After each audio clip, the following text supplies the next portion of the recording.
Merci Monsieur le Président. Donc, très rapidement, saluer bien sûr le travail qui a été effectué par Laurence Roued et les services sur ce dossier, que personne ne nie dans sa densité et dans le travail qu'il a pu représenter. Quelques mots, Monsieur le Président, sur des sujets bien précis, notamment sur la politique foncière et sur le SRADET. J'étais l'autre jour avec notre collègue Lagrave dans les Landes auprès de l'Association des maires des Landes et les interrogations des élus locaux, Monsieur le Président, sur cette loi climat et résilience est bien réelle, et j'ai davantage que des remarques, des questions à vous poser, et plus exactement à poser à votre exécutif. Tout le monde le sait, cette loi climat et résilience va vers une zéro artificialisation nette des sols à horizon 2050, moins 50% à horizon 2030 par rapport aux 10 dernières années passées. Mais la question de la territorialisation de ces objectifs, Monsieur le Président, se pose dans tous les territoires, parce qu'il y a des vraies disparités d'un territoire à l'autre au sein de cette région, et vous le savez. La première question que j'ai à vous poser, Monsieur le Président, qu'attendez-vous de la conférence des SCOT qui doit rendre ses travaux à l'automne prochain? Est-ce que vous envisagez de réunir, ou en tout cas d'échanger, au moins par visio, avec les présidents d'EPCI du territoire néo-aquitain, comme vous avez parfois pu le faire par le passé, sur ces sujets-là, parce qu'il y a des vraies interrogations sur cette sobriété foncière. Vous le précisez dans ce document, elle doit être compatible avec les différents projets portés par ces différents contrats. Nous y souscrivons totalement, mais qu'en est-il concrètement?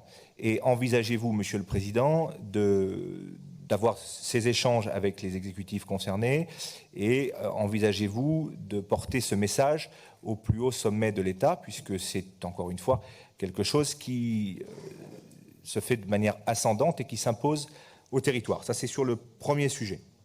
Sur le second sujet, d'aménagement territorial et des mobilités. Notre collègue du groupe communiste parlait tout à l'heure de prisme de vision régionale selon l'égalité des territoires. C'est quelque chose auquel je crois beaucoup à titre personnel. Vous aussi, Monsieur le Président, en tout cas, c'est ce qui transpire dans vos différents propos et c'est ce qui a transpiré durant toute votre campagne.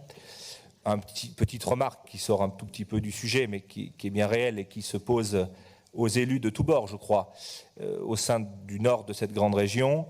Lorsque l'on voit le déploiement d'énergie que vous mettez sur le RER métropolitain, que l'on voit le déploiement d'énergie que vous mettez sur la GPSO, au passage, vous avez obtenu le soutien de tous les élus, y compris des élus de bords politiques très différents, qui ne sont pas du tout concernés au quotidien par la GPSO.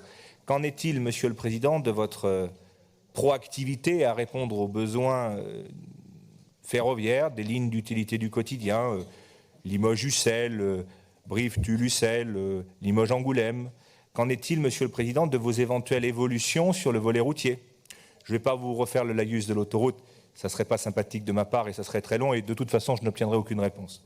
Mais, Monsieur le Président, nous attendons de vous une véritable équité et une véritable égalité territoriale, notamment sur ce volet ferroviaire.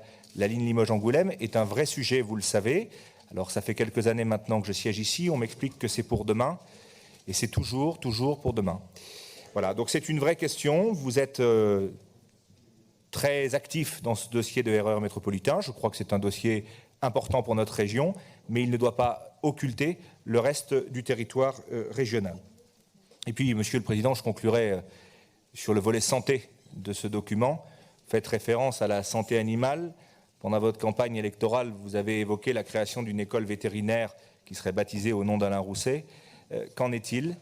Qu'en est-il, Monsieur le Président? Est-ce que cette école vétérinaire était une promesse de campagne? Est-ce que cette école vétérinaire va voir le jour? En tout cas, Monsieur le Président, vous le savez, sur le territoire de Limoges Métropole, le foncier vous attend et les élus aussi. Merci, Monsieur le Président.